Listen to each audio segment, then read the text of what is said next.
M'appelle Clémence Maillard. J'y avais 32 ans lorsque ma mère a éclaté de rire devant la bûche de Noël et m'a traité de ce qu'elle m'avait toujours reproché d'être sous différentes formes pendant la majeure partie de ma vie, une ratée. Elle l'a fait avec un sourire, en plus.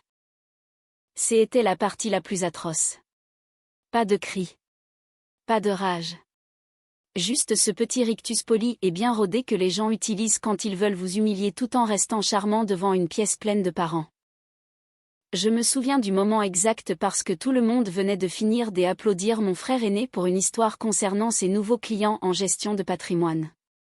La cheminée crépitait.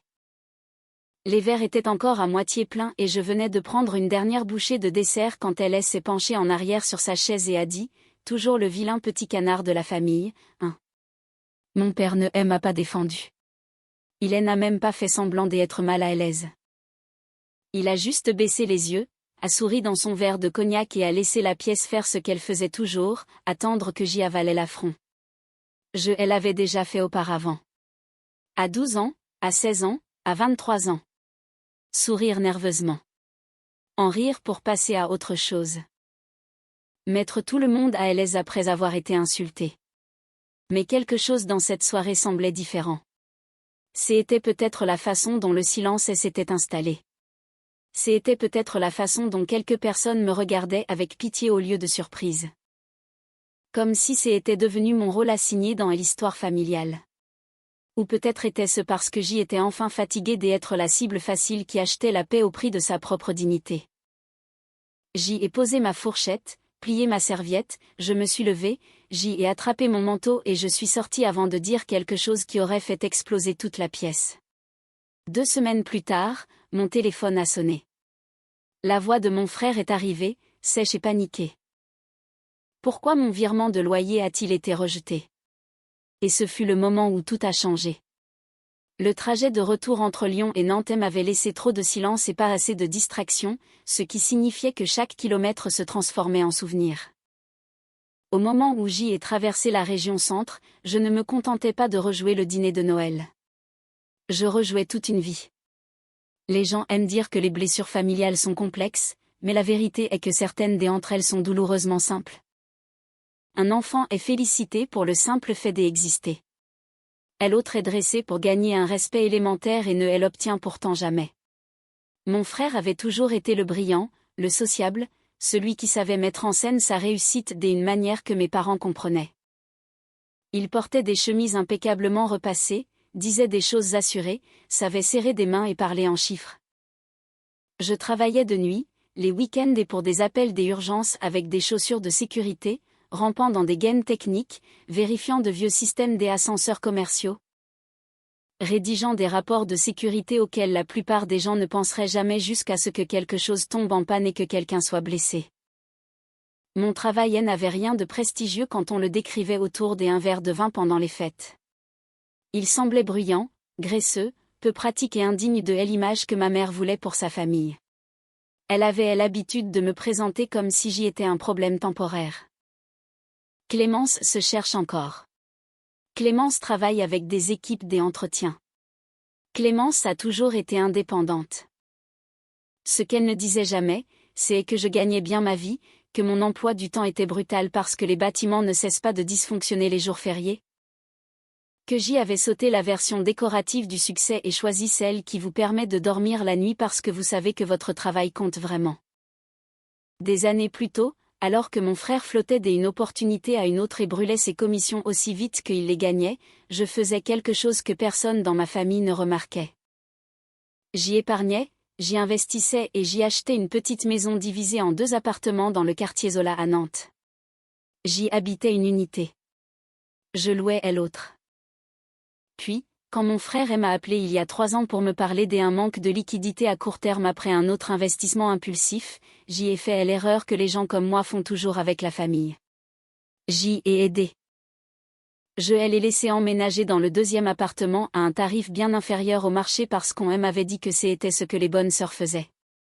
Il appelait cela du provisoire. Ma mère appelait cela de la générosité. Mon père disait que ce serait bénéfique pour nous tous. En 6 mois, le provisoire est devenu la norme. En 1 an, la norme est devenue un dû. Si le loyer était en retard, il y avait toujours une raison. Si je le lui rappelais, j'y étais froide. Si je demandais de la structure, j'y étais égoïste. D'une manière ou d'une autre, j'y étais devenue l'échec de la famille et son système de secours des urgences en même temps. C'est le propre des boucs émissaires dans les familles comme la mienne. On les moque en public, puis on les utilise en privé. Pendant tout le trajet du retour, les lumières de Noël défilaient sur mon pare-brise pendant que je continuais à penser à toutes ces versions de moi qui s'étaient assises en silence et avaient accepté cette contradiction. Sur une aire des autoroutes près des Angers, je me suis tenue près de ma Renault Kangoo avec un café brûlant à la main et j'y ai enfin prononcé la phrase à voix haute pour la première fois. J'y ai fini de subventionner le manque de respect. Cela semblait étrange. Puis cela a semblé vrai. Le lendemain matin, j'y ai ouvert mon ordinateur portable, j'y ai sorti le bail que j'y avais laissé rester d'une informalité embarrassante et j'y ai passé 3 heures à corriger ma propre faiblesse. J'y ai rédigé des avenants. J'y ai vérifié les prix du marché local. J'y ai calculé à quel point il vivait en dessous du prix réel. Le chiffre m'a fait rire. Pas parce que c'était drôle, mais parce que c'était insultant. Je le portais à bout de bras depuis si longtemps que même lui avait fini par croire que c'était son droit. J'y ai donc pris une décision que personne dans ma famille ne croirait que j'y avais le cran de prendre. À partir du mois prochain, son loyer reflèterait la réalité. Plus de réduction pour le frère. Plus de délai souple. Plus de chantage affectif déguisé en loyauté familiale. J'y ai envoyé l'avis par courriel, j'y ai posté une copie papier et j'y ai éteint mon téléphone pour le reste de la soirée. Ce n'était pas de la rage. La rage est brouillonne. C'était plus froid, plus net. Le genre de décision qui survient après des années à avoir été sous-estimée. Et au fond de moi, je pense qu'une partie de moi savait que l'augmentation du loyer n'était pas vraiment le début du conflit. C'était la fin du mensonge. Le mensonge selon lequel j'y avait plus besoin de leur approbation qu'il n'avait besoin de mon silence. 2 semaines plus tard, par un mardi matin gris, je me tenais dans la salle des machines d'une tour de bureau du centre-ville avec un presse-papier dans une main et une lampe de poche dans l'autre quand mon téléphone a commencé à vibrer dans la poche de ma veste pour la 3e fois en 10 minutes. J'y ai laissé passer en messagerie vocale jusqu'à ce que mon inspection soit terminée. Je savais déjà qui c'était. Les gens comme mon frère n'appellent à plusieurs reprises que lorsque les conséquences finissent par retomber sur eux. Quand je suis retournée à mon utilitaire, j'y ai écouté le message. Clémence, rappelle-moi. Maintenant. Pas de salutation. Pas de question. Aucun effort pour paraître humain. Juste une urgence aiguisée par l'indignation. 1 minute plus tard, un SMS est arrivé. Pourquoi mon paiement a-t-il été rejeté? Je l'ai fixé si longtemps que j'y ai commencé à sourire. Pas un sourire heureux. Le genre de sourire qui vient quand la réalité se présente enfin à quelqu'un qui pensait que les conséquences étaient facultatives. Je l'ai rappelé.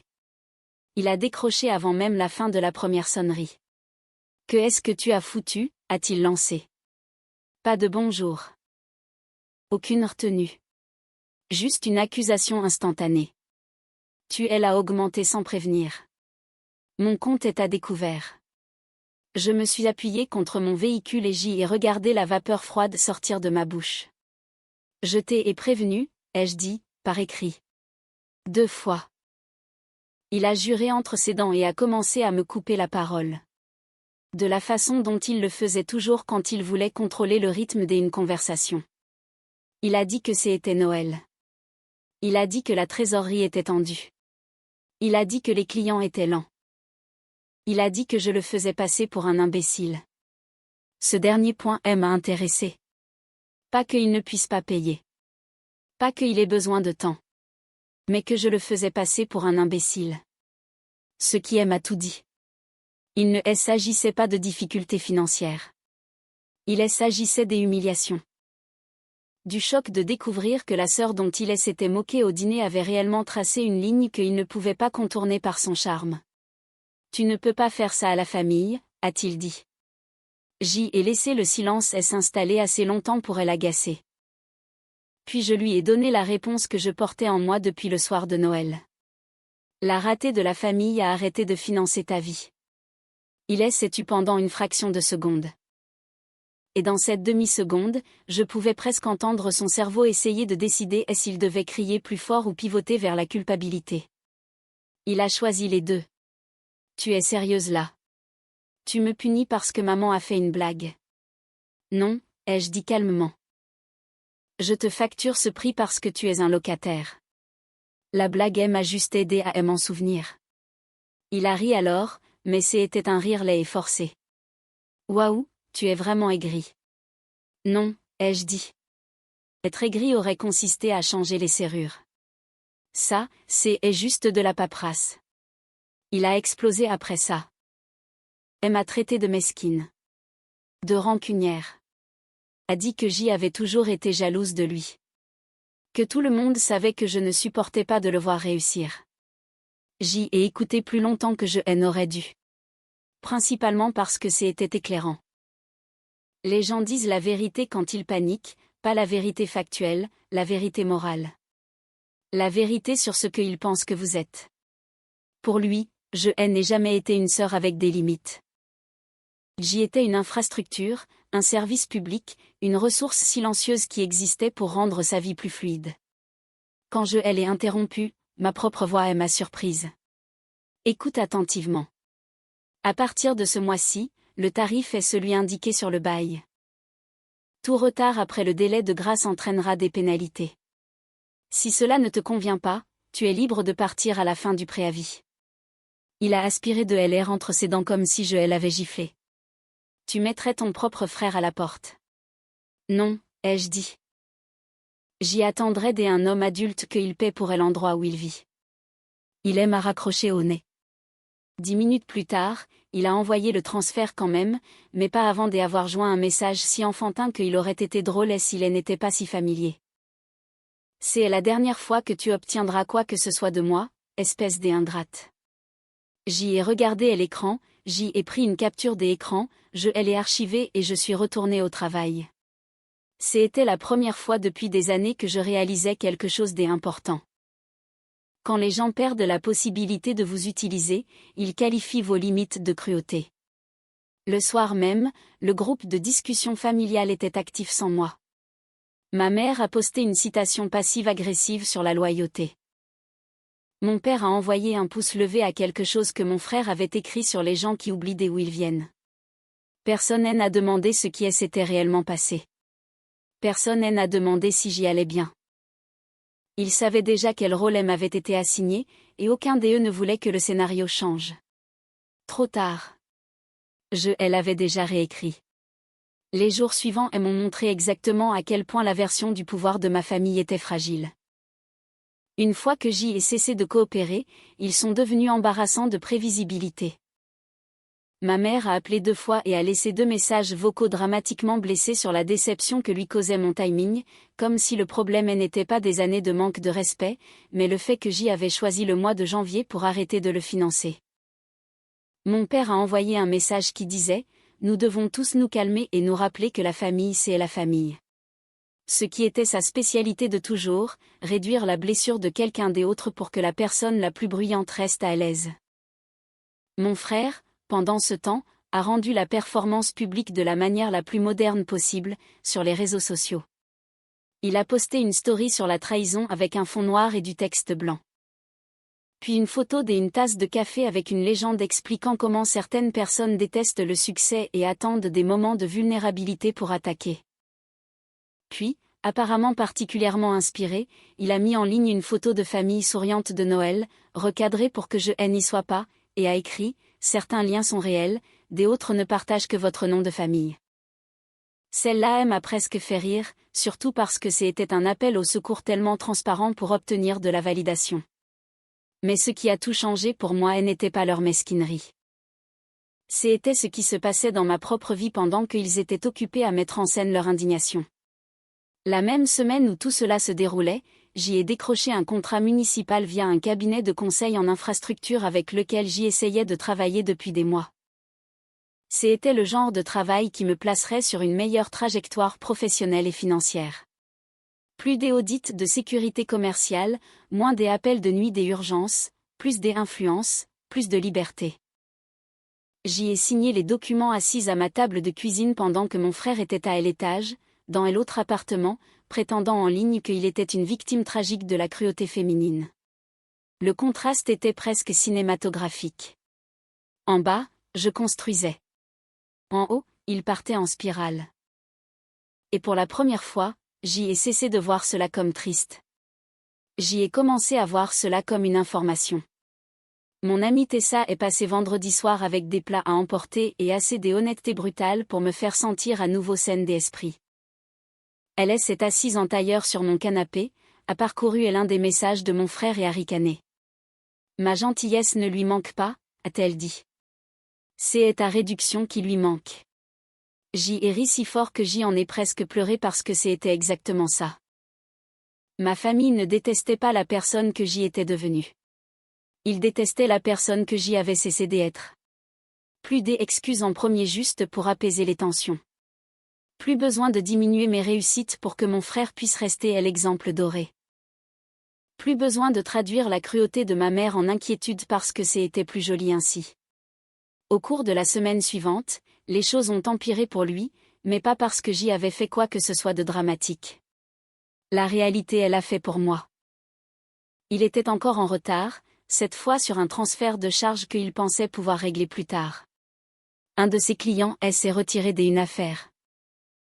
Il est apparu un soir dans l'allée, son manteau coûteux sur le dos, le stress marqué sur le visage, et a tenté une nouvelle stratégie, la familiarité blessée. Est-ce qu'on ne peut pas arrêter ça, a-t-il dit, comme si nous étions également responsables de la situation. Maman est bouleversée. Papa dit que tu vas trop loin. J'y ai verrouillé mon utilitaire et je l'ai regardé. Non, je m'aligne sur les prix du marché. Il y a une différence. Sa mâchoire s'est contractée. Tu sais ce que je veux dire. Je sais, ai-je dit. Tu veux dire que tout allait bien quand c'était moi qui payais. Cela elle a fait taire une seconde. Puis il a essayé de pivoter vers la réécriture de l'histoire que les familles comme la mienne adorent pratiquer quand les faits deviennent gênants. Il a dit qu'il m'avait toujours soutenu, a dit que maman ne me poussait que parce qu'elle voulait le meilleur pour moi, a dit que papa était fier de moi à sa manière, a dit que j'y étais peut-être trop sensible. Ce mot a failli me faire craquer. Sensible. Est l'étiquette préférée des gens qui vous blessent et ne supportent pas d'être vus en train de le faire. Je me suis approchée, pas de façon agressive, juste assez pour m'assurer qu'il entende chaque mot. Tu vivais dans une propriété qui m'appartient à un tarif que tu ne pourrais obtenir nulle part ailleurs. Tu t'es moqué de moi au dîner tout en bénéficiant de mon travail. Ensuite, tu t'es retrouvé à découvert parce que tu as ignoré un avis écrit. Rien de tout cela n'est de la sensibilité. C'est des mathématiques. Il m'a regardé comme si j'y avais commencé à parler une autre langue, et peut-être était-ce le cas. Le langage des conséquences est inconnu des gens élevés dans l'exemption. Ce week-end-là, ma mère a passé à la vitesse supérieure. Elle a appelé ma tante. Ma tante m'a appelé avec cette voix prudente que les parents utilisent quand ils savent qu'ils entrent dans un champ de mine. Elle a dit que ma mère avait le cœur brisé, que mon frère était sous pression et que je pourrais peut-être faire preuve de grâce. La grâce. Un autre mot qu'on donne aux femmes comme moi quand l'obéissance sonnerait trop de façon évidente. J'y ai posé une question. Est-ce que quelqu'un a demandé à ma mère de faire preuve de grâce quand elle m'a traité de ratée à Noël? Silence. Ce fut ma réponse. Dimanche, j'y avais déjà pris une autre décision. S'ils voulaient une confrontation, ils allaient en avoir une où personne ne pourrait prétendre qu'il s'agissait d'un malentendu. Parce que la vérité était que le loyer n'était plus le seul problème. Le vrai problème était que pour la première fois de ma vie, j'y avais cessé d'accepter d'être la personne la plus insignifiante de la famille, et ils paniquaient parce qu'ils savaient exactement quelle part de leur confort reposait sur cet arrangement. L'invitation est arrivée le jeudi suivant sous la forme d'un SMS groupé de ma mère annonçant un dîner de famille chez mes parents avant que certains parents ne repartent dans des autres régions. Aucune mention de la tension. Aucune mention du chaos qu'elle avait aidé à attiser toute la semaine. Juste une phrase légère sur l'envie de voir tout le monde réuni. J'y ai failli refuser. Puis j'y ai réalisé quelque chose d'important. Éviter la pièce ne ferait qu'aider les gens qui bénéficiaient de la cruauté privée et de la confusion publique. J'y y suis donc allée. J'y ai gardé mon manteau jusqu'à ce que je sois prête à m'asseoir. J'y ai apporté une bouteille de vin que je n'avais aucune intention d'ouvrir. Et quand j'y ai franchi cette porte des entrées, j'y ai senti l'atmosphère se crisper avant même que quiconque ne dise un mot. Il y a des pièces où vit l'amour. Il y a des pièces où vit la performance. La salle à manger de mes parents avait toujours été du deuxième type. Mon père m'a accueilli avec une politesse prudente, comme si j'y étais une cliente difficile. Ma mère a embrassé l'air à côté de ma joue et a demandé « Comment va le travail ?» Sur ce ton que les gens utilisent quand ils veulent dire « Est-ce que tu vas m'embarrasser ce soir ?» Mon frère est arrivé 10 minutes plus tard, déjà irrité, ayant déjà l'air d'avoir répété son indignation devant le miroir. Le dîner a commencé avec toute la fausse normalité à laquelle je m'attendais. Salade, pain, quelqu'un mentionnant la météo, mon cousin parlant des écoles. Puis ma mère a fait ce qu'elle faisait toujours quand elle avait besoin de rétablir la hiérarchie. Elle a souri et elle m'a visé. Clémence est très occupée ces jours-ci, a-t-elle dit à la tablée. Apparemment trop occupée pour se rappeler qui a été là pour elle. J'y ai posé ma fourchette. Je n'étais pas encore en colère. La colère aurait été plus facile. Ce que je ressentais était de la précision. C'est intéressant, ai-je dit. Parce que je me souviens exactement de qui a été là pour moi. C'est une liste très courte. La pièce s'est tue. Mon père a bougé sur sa chaise. Mon frère a marmonné, et est reparti. Ma mère a eu un petit rire, le même qu'à Noël, sauf que cette fois il semblait plus fragile. Personne ne t'attaque, a-t-elle dit. Nous nous inquiétons pour toi. Tu es devenue froide. Non, ai-je dit. Je suis devenue chère. Quelques parents ont baissé les yeux pour cacher un sourire. Le visage de mon frère a changé immédiatement. Il a entendu la réplique pour ce qu'elle était, pas une blague, mais une mise à nu. Encore ça, a-t-il lancé. Tu vas vraiment agir comme si augmenter mon loyer de 40% sans prévenir était une sorte de position noble. Ce n'était pas sans prévenir, ai-je dit. C'était après avoir sous-facturé pendant 3 ans. Il a ouvert la bouche. J'y ai continué. Et pour info, c'est encore en dessous de ce que je pourrais obtenir d'un inconnu avec un dossier solide et un respect élémentaire. Ça a porté ses fruits. Ma mère s'est redressée sur sa chaise. Tu es incroyable, a-t-elle dit, la voix s'aiguisant. Après tout ce que cette famille a fait pour toi, tu traites ton frère comme un locataire. C'était là. La ligne sous toute leur logique. Mon frère était la famille. J'y étais une fonction. Il devait être protégé. Je devais être utile. Je les regarder droit dans les yeux et j'y ai répondu comme j'y aurais aimé le faire il y a des années. C'est un locataire. Ce n'est pas une insulte. C'est un fait juridique. Ce qui est insultant, c'est qu'il soit à l'aise de vivre au crochet de la fille que vous traitez de ratée. Elle s'est levée si vite que sa chaise a raclé le sol. Ne déforme pas mes paroles. Pourquoi pas, ai-je demandé. Tu as déformé ma vie pendant des années. Mon père a finalement pris la parole, d'une voix basse et tendue. Clémence, ça suffit. Je me suis tournée vers lui. Ce qui suffisait, c'était Noël. Ce qui suffisait, c'était chaque fois que tu la regardé dire quelque chose de cruel et que tu as décidé que le silence était plus facile. Il a semblé stupéfait, non pas parce que j'y avais tort, mais parce que je l'avais dit devant des témoins. C'est ce que les gens craignent le plus dans les familles toxiques, pas le conflit, mais la mise en lumière. Mon frère est intervenu, plus fort maintenant, sentant probablement que la pièce ne penchait plus en sa faveur. Tu m'as toujours détesté parce que j'y ai fait les choses différemment. J'y ai ri une fois. Non, Julien. J'y ai détesté être traité comme ton portefeuille de secours pendant que maman t'utilisait comme preuve que je n'étais pas à la hauteur. Le visage de ma mère est devenu rouge vif. Tu n'es toujours pas à la hauteur, a-t-elle dit, et la pièce est devenue encore plus froide autour de nous. Regarde-toi. Pas de mari, pas d'enfants, pas de carrière respectable. Tu inspectes des machines et tu agis comme si posséder une petite propriété te rendait puissante. Julien a construit des relations. Julien a construit une vraie vie.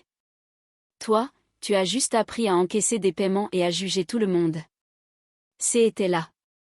Pas de l'inquiétude, pas de la déception, du mépris. Pur et indéniable. Et parce qu'elle avait enfin dit clairement, quelque chose en moi s'est calmé. Je me suis levée, j'y ai levé mon verre des hauts et j'y ai parlé si calmement que même moi je pouvais entendre à quel point c'était définitif. Vous avez raison sur une chose. Je ne suis pas comme Julien. Je paie mes propres factures. Je n'ai pas besoin que maman réécrive mes échecs en charme. Et à partir du mois prochain, le loyer augmentera encore pour atteindre le plein tarif du marché. Parce que si je ne suis qu'une femme qui encaisse des paiements, autant le faire professionnellement. Mon frère a pâli. Tu ne peux pas être sérieux. Je le suis, ai-je dit. Et si c'est trop humiliant, tu es libre de déménager. Le silence qui a suivi semblait sacré. Mon cousin fixait la table. Ma tante clignait des yeux comme si elle voulait applaudir mais craignait d'en subir les conséquences. Mon père a regardé ma mère, puis moi, et pour une fois a semblé comprendre qu'il n'y avait pas de réconciliation possible. Ma mère a de nouveau ri, mais cette fois le son était cassant. Alors c'est ça. Une vengeance. J'y ai ramassé mon manteau. Non. Une vengeance consisterait à dire à tout le monde ici combien de fois j'y ai couvert tes retards de paiement pendant que tu me traitais de fardeau. C'est une correction. Puis je suis sortie. Sans me presser, sans trembler, juste en ayant fini. Derrière moi, j'y ai entendu mon frère prononcer mon nom, mi-avertissement, mi-supplication. Je ne me suis pas retournée. Parce que quand les gens finissent par vous voir clairement après des années à vous avoir minimisé, la chose la plus puissante que vous puissiez faire est de refuser de redevenir flou. Après ce dîner, le système familial s'est fissuré exactement là où il avait toujours été le plus faible, au point de rencontre entre l'image et la réalité. Ma mère pouvait gérer la cruauté privée. Elle pouvait même gérer le sarcasme public si tout le monde jouait le jeu. Ce qu'elle ne pouvait pas supporter, c'était de perdre le contrôle du récit devant des autres parents. En 24 heures, 3 membres de la famille m'ont envoyé des versions du même message. Je n'avais aucune idée que les choses étaient si graves. Cette phrase m'exaspérait autrefois. Cette fois, non. Bien sûr qu'ils ne savaient pas. Le dysfonctionnement survit grâce à une visibilité sélective. Les gens voient la blague, pas l'histoire qu'il y a derrière. Ils voient l'éclat de voix, pas les décennies de pression qui l'ont rendu inévitable. Mon frère ne m'a pas parlé pendant 5 jours. Puis il a envoyé un paragraphe qui essayait tous les angles à la fois. Il a dit que je l'avais humilié. Il a dit que maman dormait à peine. Il a dit que la tension artérielle de papa avait augmenté. Il a dit que je détruisais la famille pour de l'argent. Je l'ai lu 2 fois et j'y ai remarqué ce qui n'y était pas. Pas d'excuses, pas de responsabilité, pas de mention de Noël, aucune reconnaissance du fait qu'il avait bénéficié de l'arrangement tout en aidant à me rabaisser. J'y ai donc répondu par une seule ligne. Les familles ne se brisent pas quand une personne arrête d'absorber les dégâts. Elles se brisent quand tout le monde remarque qui les portait. Il n'a pas répondu. Vers la même époque, quelque chose d'autre s'est produit qui a rendu toute la situation presque surréaliste. Un des clients de mon frère, un homme qui possédait plusieurs unités locatives, s'est retrouvé dans un bâtiment où je faisais une révision de conformité. Il a reconnu mon nom sur les documents et m'a demandé par hasard si j'y étais apparenté à Julien Maillard dans l'immobilier. Quand j'y ai dit oui, il a secoué la tête et a dit « J'espère qu'il va se ressaisir. C'est un gars sympa, mais il fait trop de promesses qu'il ne tient pas. » Je n'ai pas dit grand-chose, mais cela a confirmé ce que j'y avais commencé à soupçonner. L'image polie de mon frère ne se fissurait pas à cause de moi. Elle se fissurait parce que la performance finit toujours par se heurter à la réalité. Pendant ce temps, ma propre vie continuait d'avancer. J'y ai finalisé le contrat municipal. J'y ai embauché une assistante administrative à temps partiel. J'y ai commencé à regarder un autre petit immeuble de rapport dans le sud de la ville, non pas parce que j'y avais besoin de prouver quoi que ce soit à ma famille, mais parce que c'est ce que font les gens stables quand ils arrêtent de financer le chaos. Ils investissent dans la paix. Tessa, qui me connaissait trop bien pour me laisser idéaliser une réconciliation, a posé la question que j'y évitais. Que est-ce qui se passait s'il s'excuse vraiment? Nous étions assises dans un café près de mon bureau et je n'ai pas répondu tout de suite. Alors j'y écoute, ai-je finalement dit. Mais écouter et se rendre ne sont pas la même chose. Elle a hoché la tête. Bien. Parce que les gens coupables adorent les limites confuses. 3 jours plus tard, mon frère a de nouveau envoyé un SMS. Est-ce qu'on peut se voir? Juste nous deux. Pas de parents. Pas de drame. J'y ai failli ignorer. Puis j'y ai pensé aux années à venir. Pas parce que je lui devais une conclusion, mais parce que je voulais entendre, une fois pour toutes, s'il y avait une personne réelle sous tout ce sentiment de supériorité. J'y ai donc accepté de le rencontrer dans un café calme du centre-ville un samedi après-midi. Le matin de la réunion, ma mère a appelé 2 fois. J'y ai refusé les 2 fois. Puis elle a laissé un message vocal empreint d'une droiture blessée. J'espère que tu es contente, a-t-elle dit. Ton frère est sous un stress terrible. Je l'ai supprimé sans le sauvegarder. Ce petit geste a semblé plus important qu'il n'aurait dû l'être. Pendant des années, j'y avais archivé chaque message cruel dans mon corps même quand je ne le gardais pas sur mon téléphone. Cette fois, j'y ai laissé couler. Pas comme un pardon, mais comme un refus. Le samedi arrivé, je n'étais plus nerveuse de l'ancienne façon. Je n'avais plus peur de leur opinion. J'y étais seulement curieuse de savoir si la vérité rendrait enfin quelqu'un de cette famille reconnaissable à mes yeux. Et si ce n'était pas le cas, j'y étais préparée aussi. Parce que la chose la plus forte qui s'était produite depuis Noël n'était pas que je les avais humiliés. C'était que j'y avais cessé de négocier avec des gens déterminés à me mal comprendre. Une fois que vous apprenez cette compétence, la paix ne ressemble plus à une réunion, elle ressemble à de la clarté. Il était déjà assis quand je suis arrivée, les mains serrées autour d'un café qu'il ne buvait manifestement pas. Mon frère avait toujours été séduisant de cette façon polie et assurée qui faisait que les étrangers lui faisaient rapidement confiance. Mais cet après-midi-là, il semblait dépouillé de quelque chose. Pas de sa dignité, exactement. Plutôt de sa certitude. Il s'est levé quand il m'a vu, puis s'est rassis trop vite, comme s'il ne savait pas quelle version de lui-même il était censé jouer. J'y ai commandé un thé, j'y ai pris place en face de lui et je l'ai laissé commencer. Merci d'être venu, a-t-il dit. J'y ai hoché la tête. Il a fixé la table, puis m'a finalement regardé. J'y ai été en colère, a-t-il admis. Je le suis encore, honnêtement, mais j'y ai aussi réfléchi. Je ne l'ai pas sauvé du silence. Pour une fois, il devait le traverser seul. Je ne m'étais pas rendu compte à quel point c'était devenu grave, a-t-il dit. Pas seulement pour le loyer. Pour tout le reste. J'y ai failli rire. Pas parce que c'était ridicule, mais parce que les gens comme lui n'arrivent à la conscience que lorsque l'inconvénient devient personnel. Tu ne t'en rendais pas compte, ai-je répété. Ou tu ne t'en souciais pas assez pour regarder. Il a tressailli. Bien. Certaines vérités méritent d'atterrir sans amorti. Il s'est frotté la mâchoire et a dit, c'est juste. C'était la première chose honnête que j'y entendais de sa part depuis des semaines.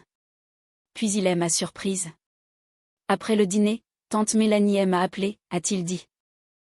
Elle a demandé depuis combien de temps tu couvrais les retards de paiement. Je lui ai dit que je ne voyais pas de quoi elle parlait. Elle a dit, Julien, ne t'affiche pas. On est tous au courant maintenant. Il a dégluti difficilement. Puis papa a appelé. Pas pour te défendre. Pour me demander si je pouvais juste arranger les choses. Comme s'il s'agissait d'une question des images de marque. J'y ai laissé échapper un lent soupir. Ça lui ressemble. Et puis maman. Il s'est arrêté. Maman a dit que tu étais jalouse parce que tu n'avais jamais construit une vie que les gens admirent. Elle a dit que tu faisais ça seulement parce que tu ne supportais pas de me voir devant. Il a eu un petit rire court et sans joie. Et pour la première fois, l'entendre le dire à voix haute ne ressemblait pas à de l'amour. Ça semblait malade. C'était là. Pas une rédemption, mais une reconnaissance. Petite, tardive, imparfaite. Je ne me suis pas précipitée pour la récompenser. Tu as répété des versions de cela toute ta vie, ai-je dit. Tu ne l'as pas inventé, mais tu en as bénéficié. Il a hoché la tête lentement. Je sais. Il semblait plus vieux à ce moment-là. Je pense que j'y ai toujours imaginé que tu étais plus forte que nous tous. Comme si tu pouvais l'encaisser.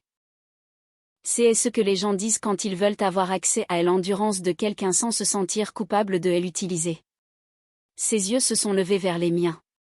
Je suis désolée. J'y ai soutenu son regard et j'y ai attendu.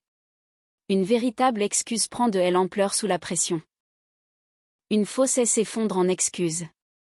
Il a continué. Je suis désolée d'avoir agi comme si ton travail valait moins que le mien alors que ton travail est la seule raison pour laquelle la moitié des bâtiments où j'y entre sont sûrs.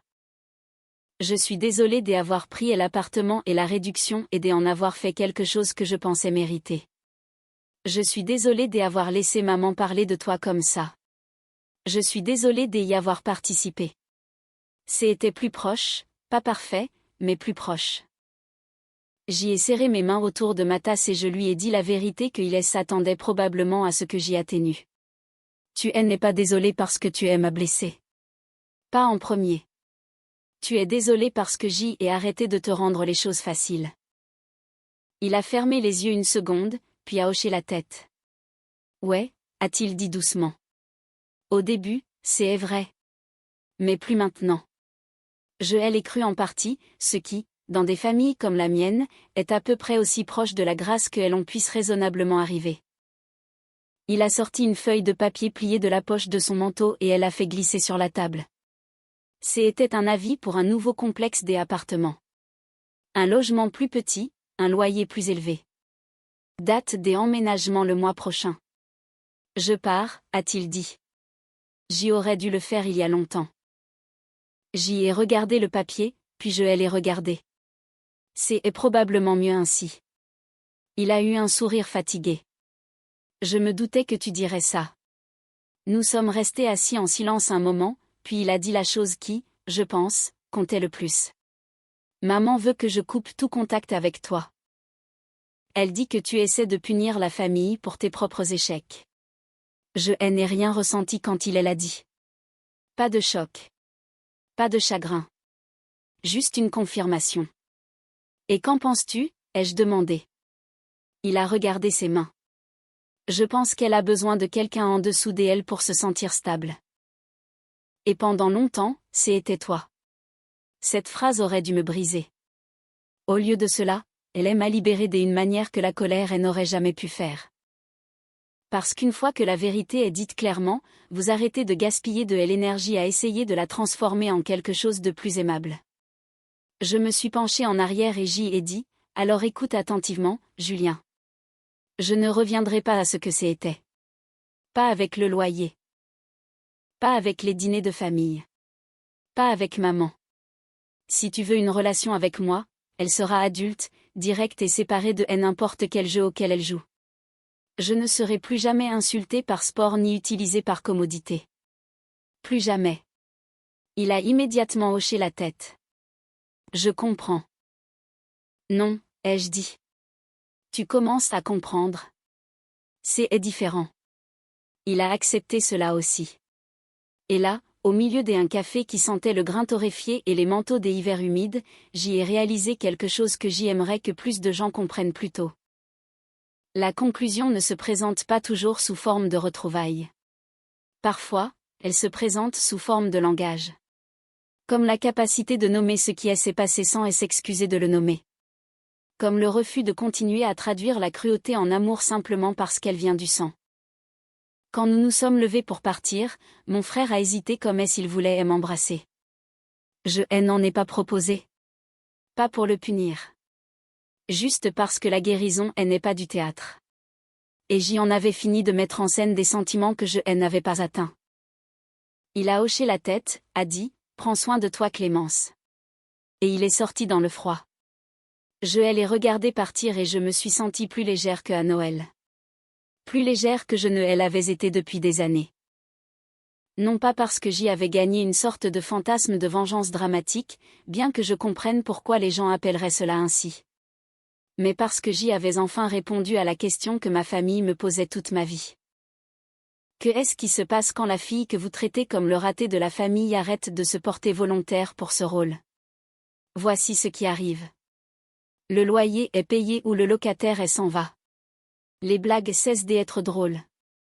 Le silence autour de la cruauté se brise. L'enfant prodige reçoit une facture. La mère perd sa cible préférée. Et la fille qu'ils ont sous-estimée apprend que la dignité vaut plus que l'appartenance à un endroit où elle doit supplier pour être traitée comme un être humain. Je suis retournée au travail le lundi suivant. J'y ai signé un autre contrat 2 semaines plus tard. Mon frère a déménagé à la fin du mois. Ma mère a envoyé un long courriel auquel je n'ai jamais répondu. Mon père m'a envoyé un SMS pour mon anniversaire avec un simple « J'espère que tu vas bien ». Ce n'était pas assez. Mais c'était la chose la plus proche de l'humilité que j'y ai jamais reçue de sa part. Et moi, j'y ai continué à construire. Pas pour leur prouver qu'ils avaient tort, même si c'était satisfaisant. J'y ai continué à construire parce que ma vie n'avait jamais été petite. Elle avait juste été vue à travers les yeux de gens qui ne respectaient que ce qui leur semblait familier. C'est leur limite. Pas la mienne. Alors si vous écoutez ceci et que vous avez déjà été celui dont votre famille se moque, celui qu'elle sous-estime, sur qui elle s'appuie, puis qu'elle traite de dramatique à la minute où vous dites assez, écoutez-moi bien. Être apparenté à quelqu'un ne lui donne pas un accès à vie à votre paix. Cette histoire nous plonge au cœur d'une dynamique familiale toxique que beaucoup reconnaîtront malheureusement trop bien. Le personnage de Clémence incarne la résilience silencieuse face au rôle ingrat de bouc émissaire. Ce qui est fascinant ici, c'est le basculement psychologique, ce moment de rupture où la victime refuse de continuer à subventionner sa propre humiliation. En France, la pression familiale et le concept du sang sont souvent utilisés pour justifier des comportements inacceptables, mais Clémence nous rappelle que le respect n'est pas une option, même au sein de la fratrie. Sa réussite professionnelle dans un milieu technique et manuel, souvent déprécié par une certaine bourgeoisie, souligne l'ironie de la situation, elle est la structure solide sur laquelle repose la vie précaire de son frère. Fixer des limites n'est pas un acte de haine, mais un acte de survie et d'amour-propre. C'est un rappel puissant que la famille se définit par les actes et le soutien mutuel, et non simplement par un nom de famille partagé. Et vous, avez-vous déjà dû imposer des limites strictes à un membre de votre famille pour préserver votre santé mentale ou votre dignité ?